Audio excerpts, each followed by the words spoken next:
Hello and welcome to the Next 100 Days podcast. My name is Graham Arrowsmith.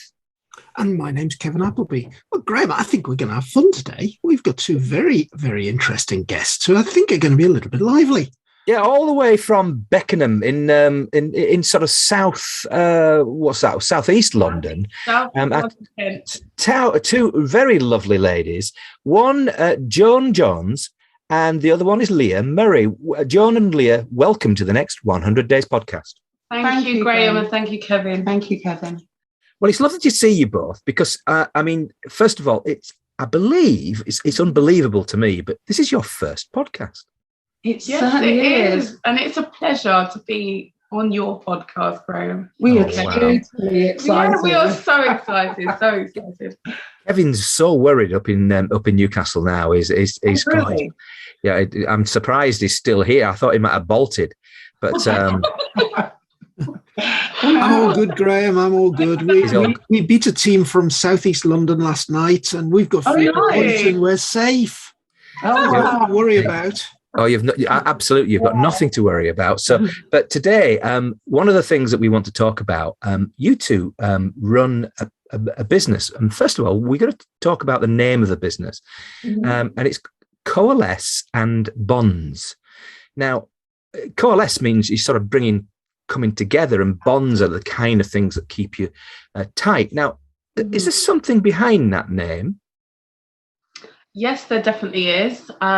So the meaning behind the name, but we are two people that love to see people come together and connect.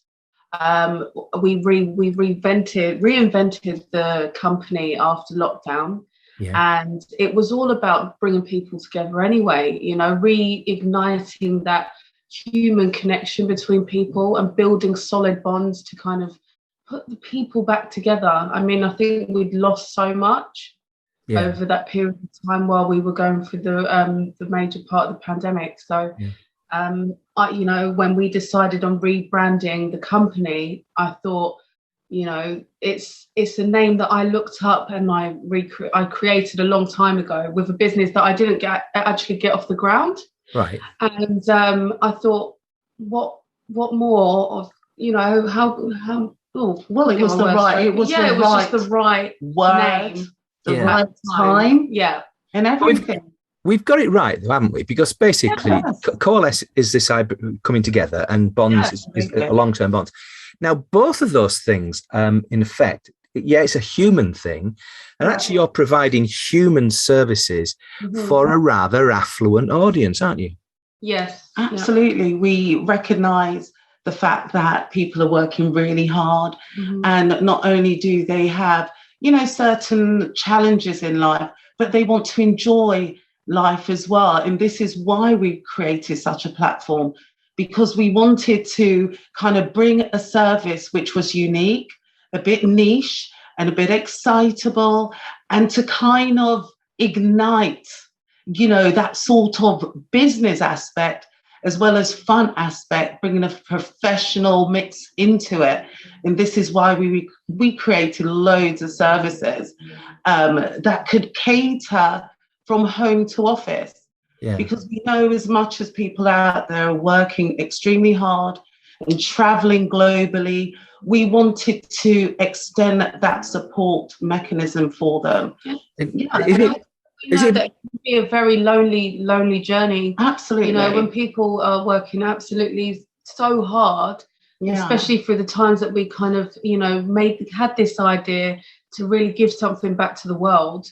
It was a time where people needed us most, or needed a service like this most. Yeah. Where they, that loneliness doesn't have to be, it can be fulfilled and, and have the support. So, yeah. Well, so okay. So we're going to get into this in a bit. Anybody who's interested in finding more about you anyway, they're going to look at your website, and that's Coalesce, and you'll know how to spell that, and then the word and then bonds, plural, .com.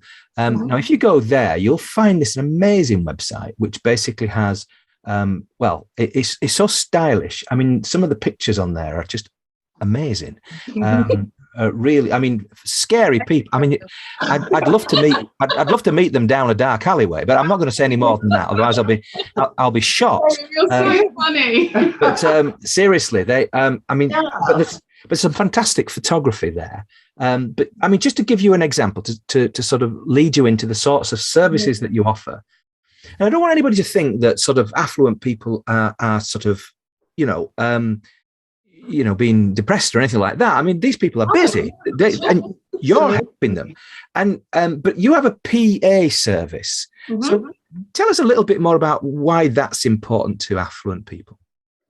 To be able to manage your home life, work life, and personal life, I think is so important. I mean, time management is key.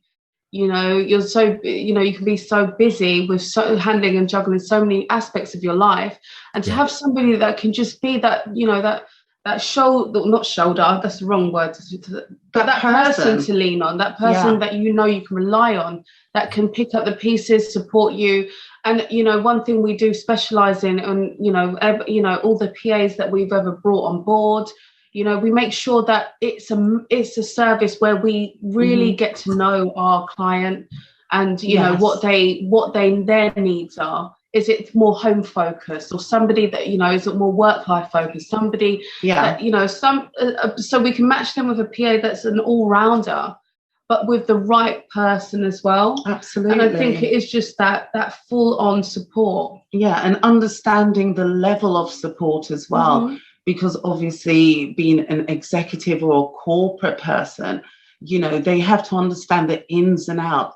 So what we do is seek out those specialities, those areas where we know we can enhance the service and give this ultimate support to corporate members, companies, people who are out there traveling globally, because not only are the PAs available domestically, they are happy to travel with any of our clients internationally. So, you've got this service as an all-round thing. Mm-hmm. It's just non-stop, until you say stop, you can relax. The support is 100%. And like Leah said, we seek out people that will match personalities, will have a true understanding of your business, and able to give you that support. Yeah. I think that's so important. If I'm in the office and I've got a PA, that person would probably be looking after my diary, looking after my travel, probably sorting out bits of communications and things like that. Mm-hmm. If I'm talking about the sort of PA that your service is offering, what other things is a PA likely to be doing? Well, it really depends on the client's needs, to be honest. So what we do, we make sure that we have a consultation with our clients to really make sure that all needs are met. Say, for instance, if they need more support around their home, like you said, it could be their diary management. But I believe that, I've got a lot of friends who need their PA to be somebody that could help them within the home as well, help them, manage certain things within the home, not just the corporate side of things. Yeah. Mm. So it's quite a personal service then. How is it that you somebody like Kevin, for instance, let's just say is a sort of a multimillionaire, which he probably is, but he doesn't let on. He needs a PA. How would you match somebody to somebody of Kevin's youth? Well, first and foremost, we would have a consultation with Kevin, absolutely free of charge. Getting to know what he requires, what his expectations are, and kind of pinpoint those areas. And then we go on to another process. Once we've established all those requirements, we will then look at the profiles in which we have on file and, talk to our PAs saying, well, we have a corporate gentleman who's in need of, some assistance within, his work life or home life. Sure. How do you think and what can you bring to the table? Because obviously it is important for us to gather that information from them to say, well, you are suited. You can tick all these boxes. And we do look for people who can tick those boxes.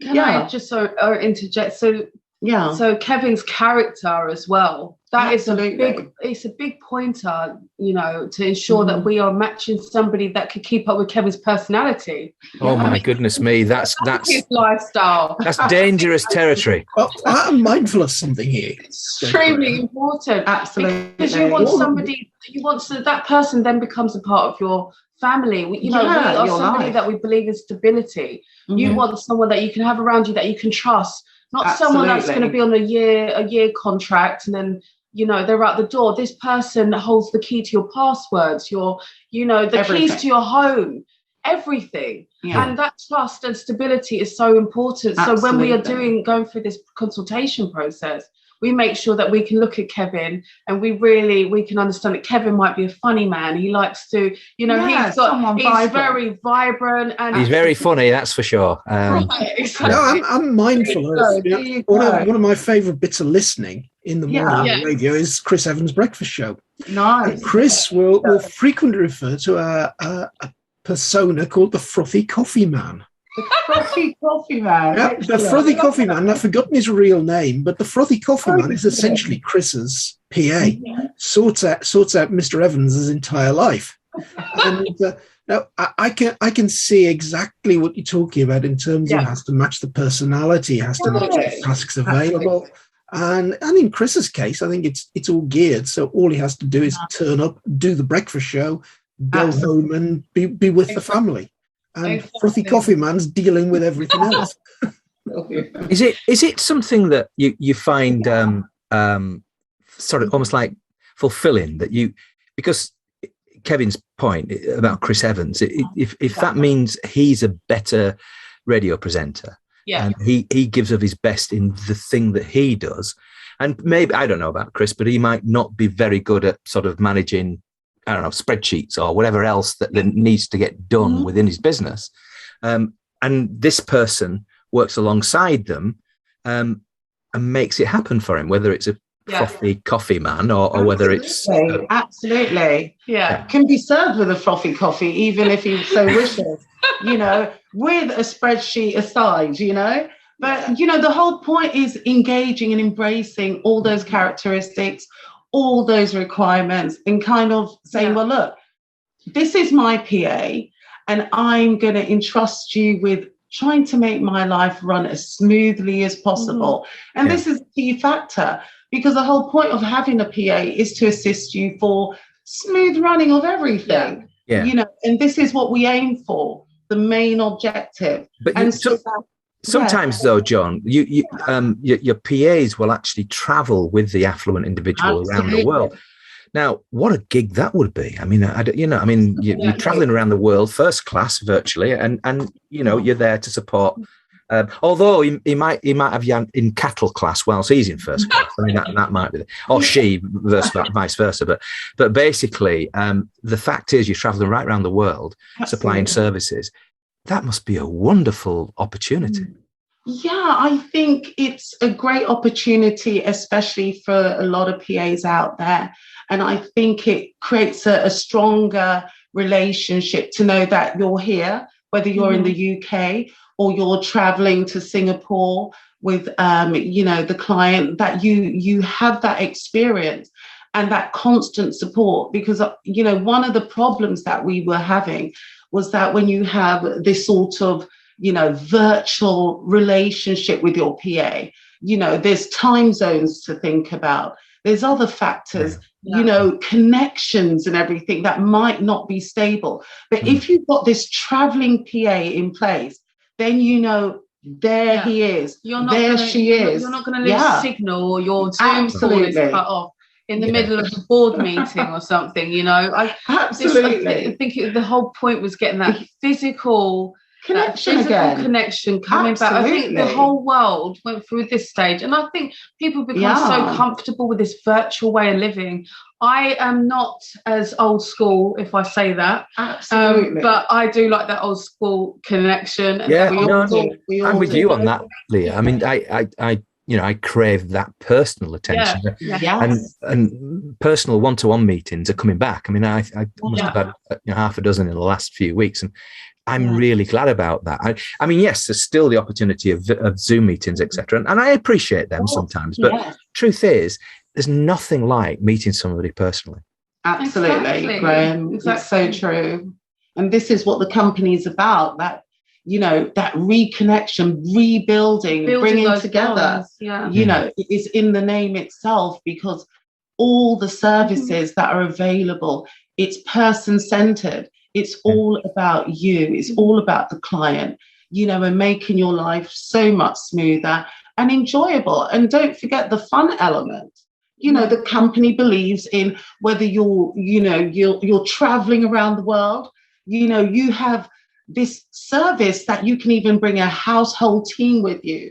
So if you're on a business trip and you've booked a villa here, there, and everywhere, we can actually organize butlers and maids to make sure you get what you need with a little extra touch, not undermining anybody out there who creates a great service and platform. But with Coalesce and Bonds, we intend to just give that extra touch. Yeah, I note this on your website. I was looking at some of the services you provide, and I spotted in particular butler services and maid services. Absolutely, you talk about old school, and I quite like the idea of having my own personal Carson from Downton Abbey. Absolutely, Kevin. Kevin, we are there to bring a service, totally person-centered.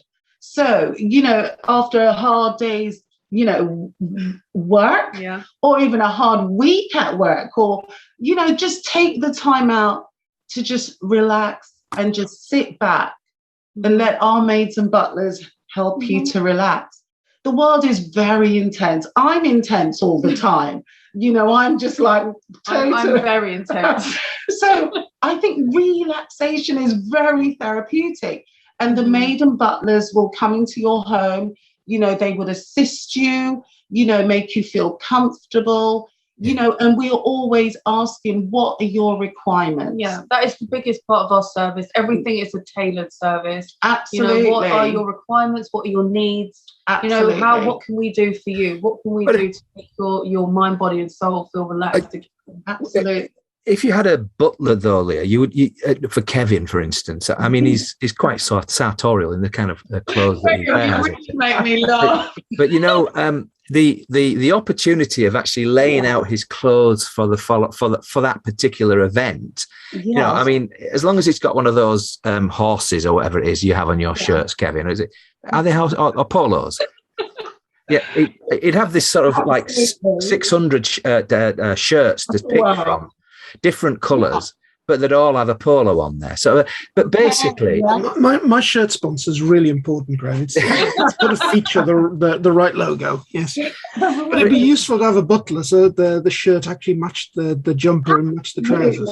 Absolutely. Yeah. And may I interject as well? All our staff are uniform, so no matter whatever the feeling going on, or whatever the distractions, you can be assured they would be immaculately dressed, stylish in everything, and enhance everything about you and more. Yeah. Well, I mean, your smiles at saying it all, to be honest with you. I mean, if they're in uniform and, and they're representing you, then, and actually, especially if you go abroad and you're trying to win business from abroad and you're taking a few Brits with you, I assume that these are Brits. They might be maids from Australia or whatever. I mean, we like to keep a very close-knit team. Right. That way we know that this team has been trained. And we know that we can trust them. Everything is trust as well. And diversity. Sorry, Graham. We love diversity. So Well, what on earth does that mean? I have no idea. I mean, people keep mentioning diversity. Does it? I mean, what, Graham? Okay, so diversity, variety, the spice of life. We've spoken to people from New South Wales. Right. Understanding, we have maids and butlers from all walks of life, and we pride ourselves on that. The fact that they are open and transparent and open to learn new things, you know, about other people's cultures and so forth. And even that aspect of the company we brought to the arena, because we realize, you know, variety is the spice of life. No, I wouldn't disagree. You know, No, I wouldn't disagree, John. It's just I just think I like your explanation, but you know, on the one hand, you've got to have people who are trained, but on the other hand, they've got to be able to fit in with the people and actually, as you were saying, learn from the people that they're working with. Yeah, absolutely. Yeah. So this is what we bring to the table, you know, that sort of bilingual element as well, which is beautiful. You also offer these things to do with things like cuisine and you know, having, you know, bringing people in for certain events. I presume things like weddings and but corporate events and so forth. Oh, my gosh, yes. Is that do you have a little sort of black book where you've got all these names in that you just turn to? Yes, do you know what, over time we've built so many connections and with some amazing people and continue to build. Yes, I mean, we have, you know, in terms of cuisine, we've got chefs that, you know, do private work and they can bring their whole team in. Yes. They bring their waiting staff. I mean, everything is about just making that client feel at ease. Absolutely. If you want to have a dinner party, if you want to host, you not only have your maids and butlers that you can attend to your guests, make sure that their coats are taken, their champagne glass is never half full. You know, you know, the chefs that we have built connections with, they are, you know, they are so eager outstanding. Absolutely outstanding to, gastronomic you know, they can't wait for, like, you know, the big events to start coming in the summer, where, you know, things are just kind of taking off a bit more in their department. But yeah, very exciting times with chefs. We're all edgy people. Everybody that we kind of, you know, built these connections with. We're all very edgy people, and we, you know, edgy and professional. Yeah, edgy and professional. Just now, hold on a minute, ladies. I mean, you're from South London, and you've got all these words that you make up down there. Oh, sorry. Edgy. Edgy. I'm not sure if is that a good thing? It is a good thing. It is a very good thing. We're just not a boring company. We like to work with professionals that we love to live life, and we've all got that one thing in common. Just, you know, it is a matter of serving and also making sure that the client is happy and everyone around us. We just have this good, strong connection. And by the way, Graham, when we use the term edgy, it means that you're open. Open as well. So, you know, they're open, you know, non-judgmental, you know, and, you know, willing to go that extra mile as well sometimes. So it's a good word. It's a good word. Just fun. fun. So, ladies, you've set up this fantastic business, which is clearly offers an incredible service, and you've clearly got some great partners and some great clients. But let's get back a little bit. Can you tell me a little bit about, you know, how did this start, and what were the challenges of growing this sort of business? Yeah. Do you know what, Kevin? You know, one day I had an epiphany. You know, because I've been in business before, you know, and, you know, I fell victim to, you know, the whole financial collapse and everything, but it wasn't over for me, you know, and I had this drive still within me, you know, and I approached my daughter, Leah, who is sitting here with me. And I said to Leah, look, what? That is my mother. And I don't believe that for 1 minute. No one believes it. No. No one believes it. Graham. Yes. No, well, no. First of all, you don't have the same name, so that you can't be related. So that's I genuinely thought you were just mates. But no. Well, you look on companies' house that we must be really good age, like age gap going. All right, okay. I admit, don't go down that track of trying to guess women's ages again.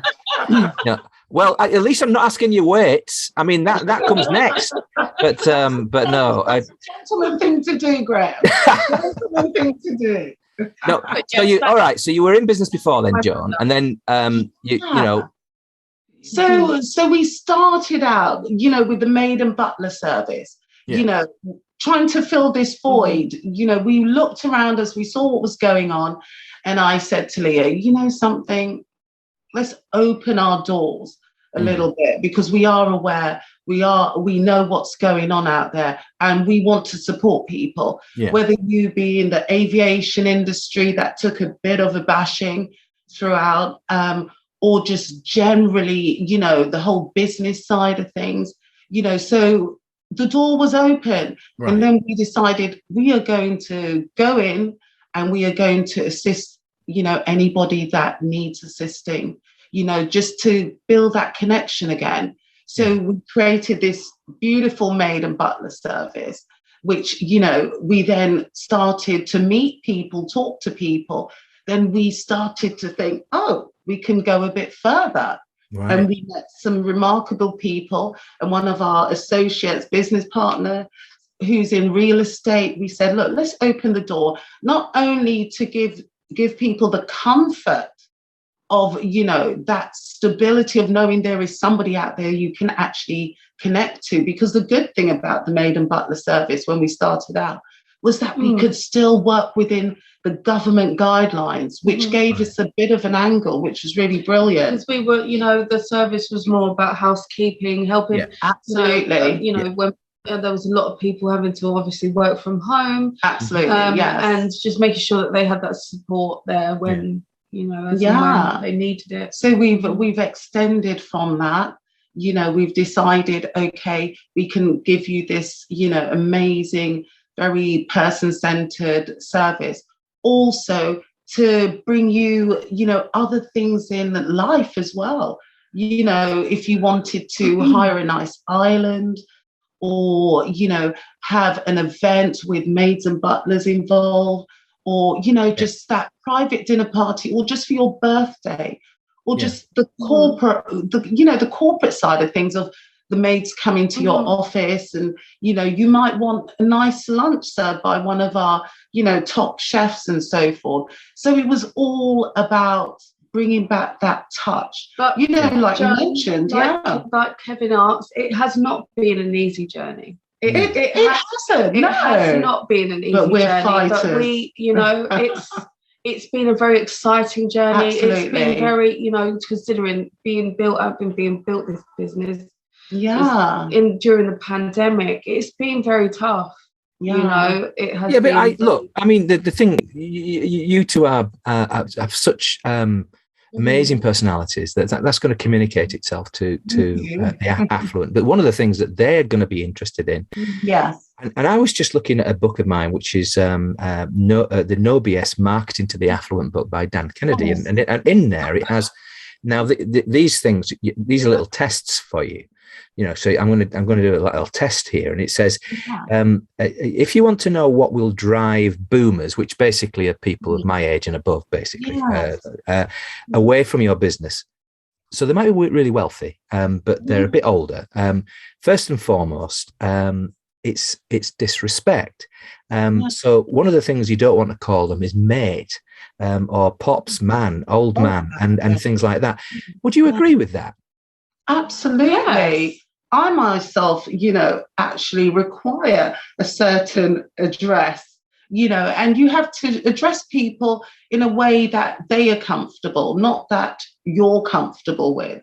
That's extremely important, because, communication is such a valid thing when you work within the hospitality industry from any angle. So that is very relevant. That you even dream of. Yeah, absolutely. Like another thing that they don't like is being condescended to. So I mean, it's like something like I realise at your age you don't know much about the internet. Yeah. Would be something you'd never say. Absolutely. I'm absolutely shocked. I'm shocked. Just the thought of if the people actually do this. Well, you can be assured that we do not. No, you've passed the test. Don't worry about that. It's just, there's a couple of other things that they talk about, which is the use of slang. And I know that, sometimes that creeps into our language, but it's something that the thing is with the affluent that they're of different ages. So if they're more like Leah's age, then they're probably going to accept certain ways of talking. But I'm going to assume that you're a bit older, Joan, but because it's a reasonable bet, isn't it, if you're the mother? So basically, we have different life stages. We have different requirements. So the nice thing about Coalesce and Bonds is you've got young person in Leah and a slightly older person in you, Joan. Yes, yeah. So the combination is good because, you kind of have bounce off each other and you also learn off each other, and that openness. And not only that, it depends on, communication is very relevant to which part of the world you're from as well. And having that openness in regards to cultural differences, and coming back to what you're saying about slang, if I was a Yorkshire woman, clearly you would feel more at home and feel comfortable with certain terminologies being used. And that is good. It depends on where you are. Well, I agree, love. I really do. I agree, love. Yeah. That's what we'd say love at the end of the sentence, because basically that's how we talk. No offense, there's nothing. No, and it's meant as a term of endearment. It's meant as it's not meant to be. However, you have to be very careful about the use of language around other people, and I think that's. Yeah. But I don't want to be too preachy about it. But it's just that, given that you're dealing with the affluent and you're offering them these services, then your people need to be aware of that as well. Absolutely. Exactly. We do require them to, train as well. And set scenarios, because obviously, once again, coming back to differences in the way people, interpret what you say is very important. And when you're working with people and for people, it's very important how they interpret what you're saying and that you have a true understanding what they're relating to you. So that's extremely important. Yeah. And we take it upon ourselves to make sure that we set scenarios like that, where, we put our staff in a certain situation and ask them, how would you deal with that? Yeah. So, it gives us the scope to kind of improve on, rather than not address and just leave it, to the fact that, well, I'm Welsh or I'm London or I'm, coming from somewhere in China or around the world somewhere. You have to have that openness. It is so imperative. Yeah. If I'm just thinking now, going. If you were really wealthy and you wanted to put on some event, and they found you online and said, look, I'm really wealthy. I want to put on a corporate event, let's just say. I want to invite, say, 10 people to an event somewhere. What do you say? Well, what's the ideal thing? Money's no object. What's the ideal? Well, once again, we'll go back to, asking questions, going to the consultation. Sure. What do you want? What do you envisage? All of that's answered then, Joan. I just want you to tell me where you're taking me. Well, where would I take it? Well, I would look at the event itself. Yeah, okay. We'd probably go straight down to Monaco, the Grand Prix. Like it. Right. We're taking Graham. Kevin goes every other weekend to Monaco, don't you, Kevin? For Graham, it's easy. You just need to get him a private box at Ellen Road to watch Leeds United. Oh, yeah, box at Ellen Road. No, I seriously think that I love the idea of going down to somewhere like Monaco and or the south coast of France. Sounds like a really good idea, but it's more than that, isn't it? Because you have to accommodate them. So you're looking for a really good place. Well, so would you? We have, Oh, sorry, Graham. What was you about to ask? I just wanted to capture that. The last bit. Sorry, Graham. No. What I'm trying to get at is that money's no object, and even though you've got their kind of generality of I've got a business meeting, you just come up with it, and I'll follow what you do. Wow. So you say, right, Monaco. Brilliant. And you're going to take them, I don't know, maybe during the Grand Prix or something like that, or whatever. So they're going to have some entertainment. So they're going to have cuisine. They're going to have accommodation. They're going to have a night somewhere, maybe at the casino. And he's going to spot. Actually, Kevin, believe it or not, I actually won at the Monte Carlo Casino. This is many years ago. And that's quite unusual for a Yorkshireman with Scottish parentage to actually get the money out of his wallet to place the bet in the first place. Well, I would have stayed, but my wife at the time was pregnant, and so she was begging me to go back to the hotel room, and I was ahead, so I was really disappointed. But you that's quit while you're ahead, Greg. Well, I did quit whilst I was ahead, unfortunately, but I'd have probably gambled it all away. Because people like you manage to win something and then believe they can go on winning all night. Oh, right. Constant hoping. So, but would you sort of salami slice it all up? So accommodation, event, and all the rest of that. You would do, wouldn't you? That's what you'd do. Yes, we'll take. So Joan, I think finding, accommodation is highly important. You need to know where you're going to rest your head. Everything needs to be taken care of. If you don't know where your accommodation is, but this is all something we can do. We've partnered with some amazing companies internationally that can sort out any type of accommodation you want. If you want a castle, worldwide. If you want to lay your head in the castle on a hill and watch the Grand Prix, we can make that happen. Well, I think there are some fairly big places around there, but I'm not sure I can. But I like the idea. But you would probably fly them privately as well, wouldn't you? Yes, I mean, that's something else you do. We would put together a nice package for them and make sure that that client is sorted out.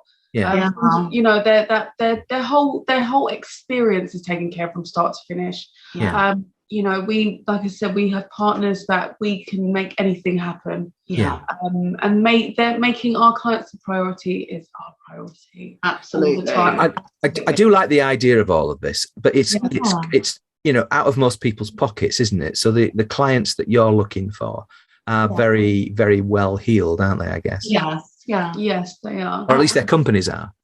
And that kind of brings me back to a previous question. So I started talking to you about starting the business in the first place. Great. You had this epiphany, Joan. Absolutely. Where did the first clients come from?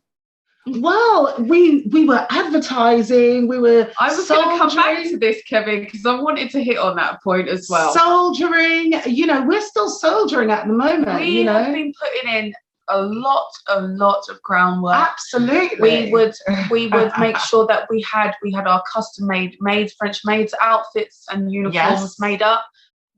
We had a seamstress that was working all throughout the pandemic, making it happen. We said to her, look, we need to bring this French made uniform and revamp it, breathe some life into it, and make this uniform, the one and only uniform that is out there that no one has. It's such a disappointment, I think, that you haven't turned up in it today. So that's, I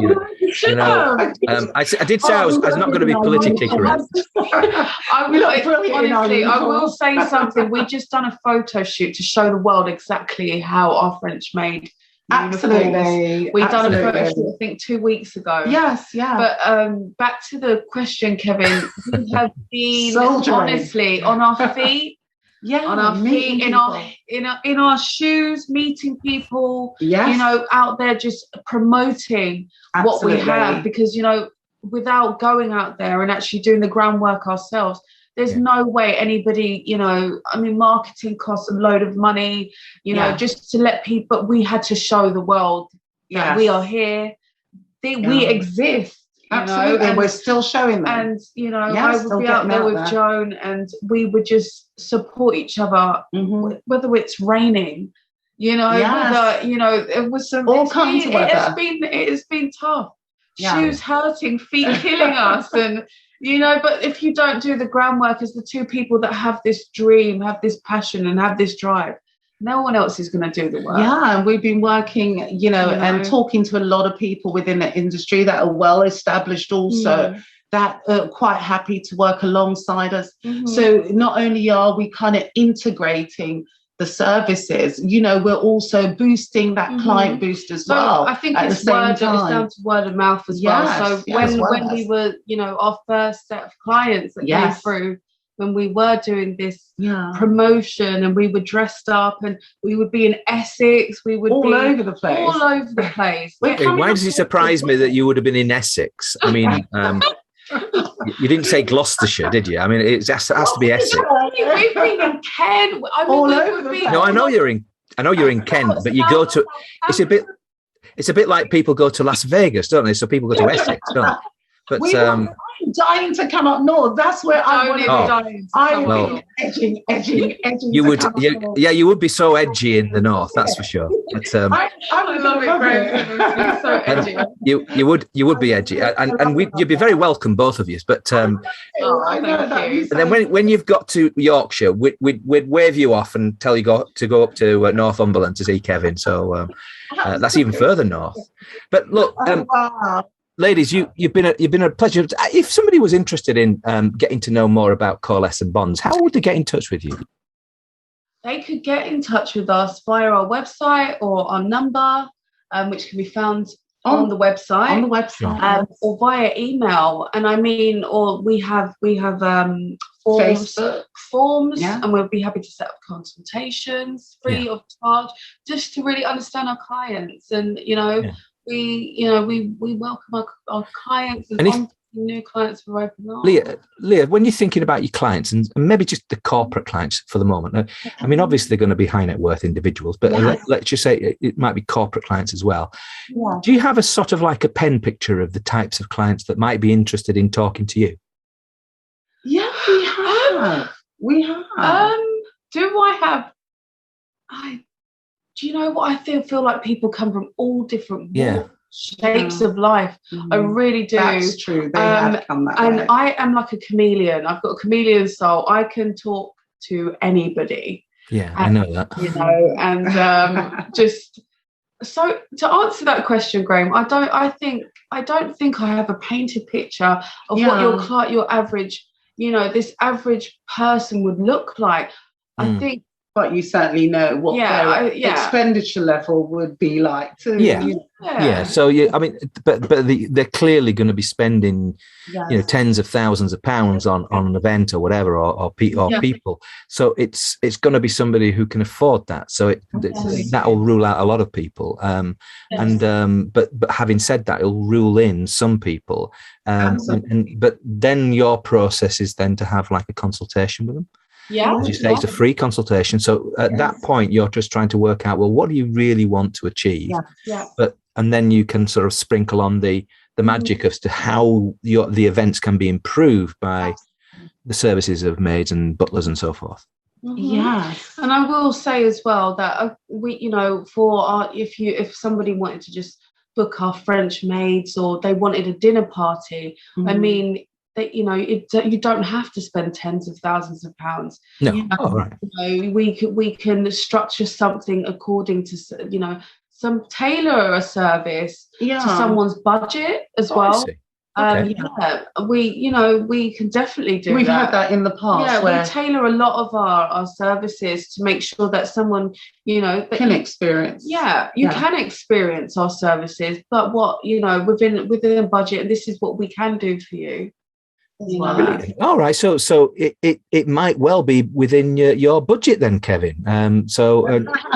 It sounds like it might be, Graham. And I love it. I love the back and forth. And if the girls go as low as doing something for a £5 a week, it might be within my budget.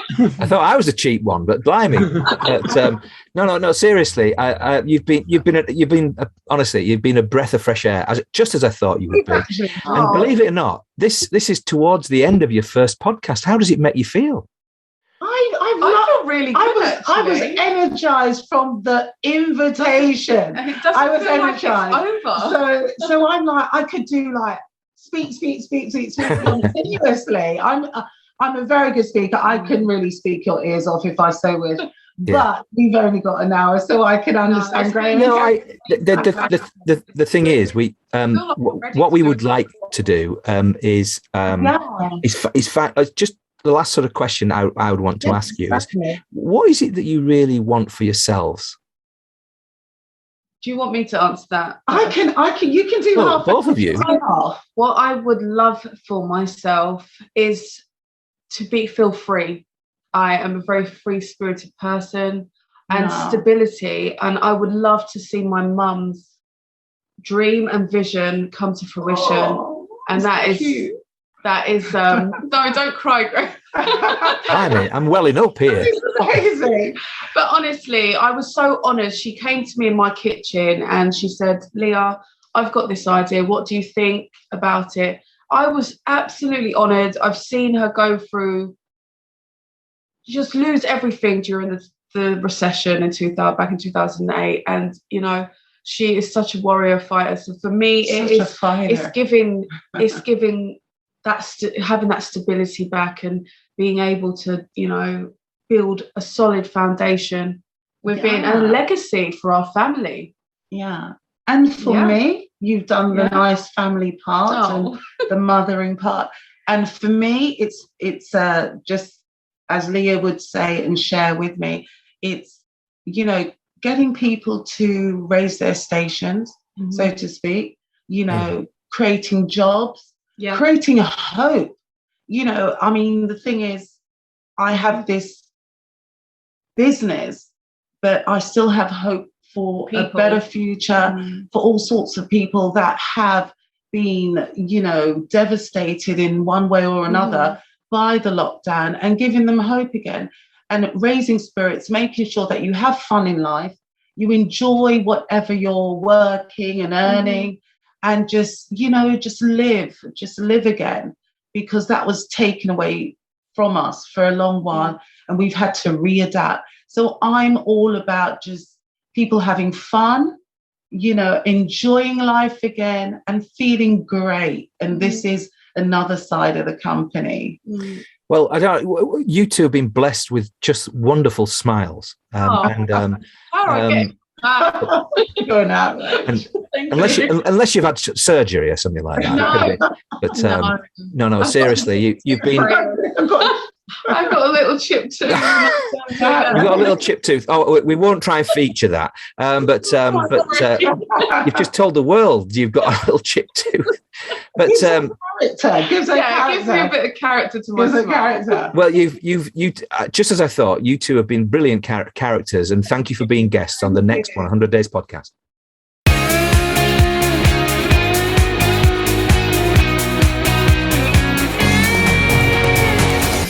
Graham, that just shows a fantastic new business growing to serve a set of really affluent individuals, which clearly means a large amount of money flowing, but built from nothing. You've got to look at the way Joan had a business, suffered badly through the recession, had an idea, and then has taken that idea really on.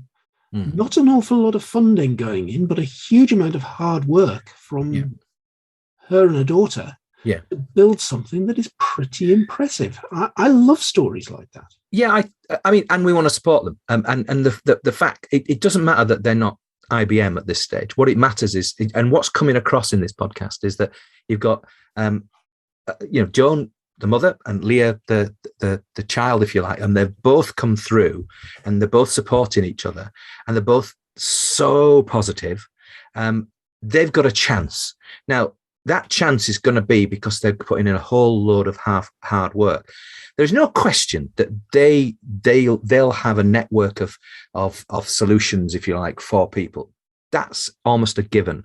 But what's not necessarily a given is finding that audience where they really want to target on. And you were telling me a story about a footballer's brother who, you tell me that story again. Yeah, and Gary, having retired as a professional footballer, started his own business. And it was a little bit of like a service to the affluent, because he was doing a luxury chauffeuring business. And I frequently used Gary to transport to and from the airport or to and from the train station in business. And being an ex-professional footballer, we regularly got chatting about football. And we were talking one day about what do footballers spend their money on? Because Gary came from that era just before footballers were mega rich. Yeah.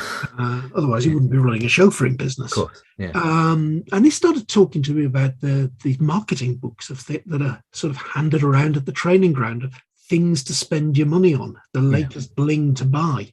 Yeah. And I could start imagining the sort of services that Joan and Leah are offering being right there in that book, going into your £100,000 a week professional footballer and so on. Yeah, I think the thing is that the market, the affluent market is wide, but it's not that wide. First of all, you're talking probably about the top 1% of the country, and there's 66 million people in this country. So you're talking at most 600,000 households or people, and let's call that 400,000 households who might be in their set of people that they might be interested in. But then you're looking at corporates as well. So there might be people who might be slightly less affluent, but they are a part of a corporate that, you know, it's got lots of money to spend and they want to spend it. And I've worked with people with it like that within a large organization as well. So first class travel to this or whatever, and so forth. But so in other words, budgets large and they spend them. Now, the idea is that it's almost like you almost have to sort of make people aware and grab their attention for the people who might most be interested in you to put their hands up. Because it's that kind of attention grabbing that they need to be thinking about at this stage. Because frankly, not everybody will be interested in that service because they're just not, or at least they're not now. So the issue that they will have is to get people to put their hands up, you know, to the general idea, or they'd like to know more about that service. But effectively, right now, they can't envisage themselves being in that market. And the way in which I would advise them is to think about talking to their market and getting really deep about the sorts of things that would motivate them to want that type of service. What is it that they would really want to be able to achieve for themselves? And then that would then form the opening statement in the kinds of copy that they would use, whether that's online or whether that's you know, through direct mail or whatever it is. And I think that's the important thing, that they somehow can get something that's going to grab the attention. And of course, one of the other things that will grab their attention is photography. And some of the photography on their website, Coalesce and Bonds, is really first class, and they've done a really good job. But it's a bit like they haven't finished yet. They haven't started with what the parents finished with. The issue is they basically are starting, and they'll get better. Absolutely. And I think this is a tricky one because it's not everybody in that affluent market that you said that are their target. Yeah. And I you know, we were talking about language, we were talking about respect and so on. And I can think of quite a few people that are reasonably wealthy, but one of the things that they prize in that age group is their own privacy. Yeah, well, I mean, no, I agree. Well, that doesn't mean to say they can't go away and take 10 friends to Monaco or something like that. But it doesn't mean to say they can't do that, because invariably, if you know, it's about relationships, business, and if they're taking people away to from a business point of view, that makes sense, doesn't it? There's an area of that's possibly the niche here. I don't think you're talking about folk that want a service like this 365 days a year. Well, they maybe a service for 10 days. No, I think there will be some people out there. There will be some, yes, who basically have more, shall we say, more than enough money, but and in their own eyes, not enough time. So effectively, they want to be able to liberate their time in the things that is sucking up their time that they don't want to spend time on, that someone else can do, that they trust, and they'll get that job done. But they like getting on with. You know, it's not a virtual person in some sort of office somewhere in, you know, a million miles away. It's somebody who's literally either living with them or living near them or whatever, or being in their office, or somebody who's just making things happen. And, you know, and that's really reassuring to that person. So the issue would be to get, for me, it would be to understand the real sinews, if you like, the real deep understanding of what it is that they're going to get from this service. And I think there's plenty to go out. There's plenty to mine out there. There's plenty of people who they could talk to. So again, another great episode with two brilliant ladies. And I honestly, Joan looks very young for her age, and Leah is, is just a ball of energy. And it was a real pleasure dealing with them. And their business is Coalesce and Bonds, and you can find them at coalesceandbonds.com. Today, I've been Graham Arrowsmith. I've been the not so affluent Kevin Appleby. Goodbye. Goodbye.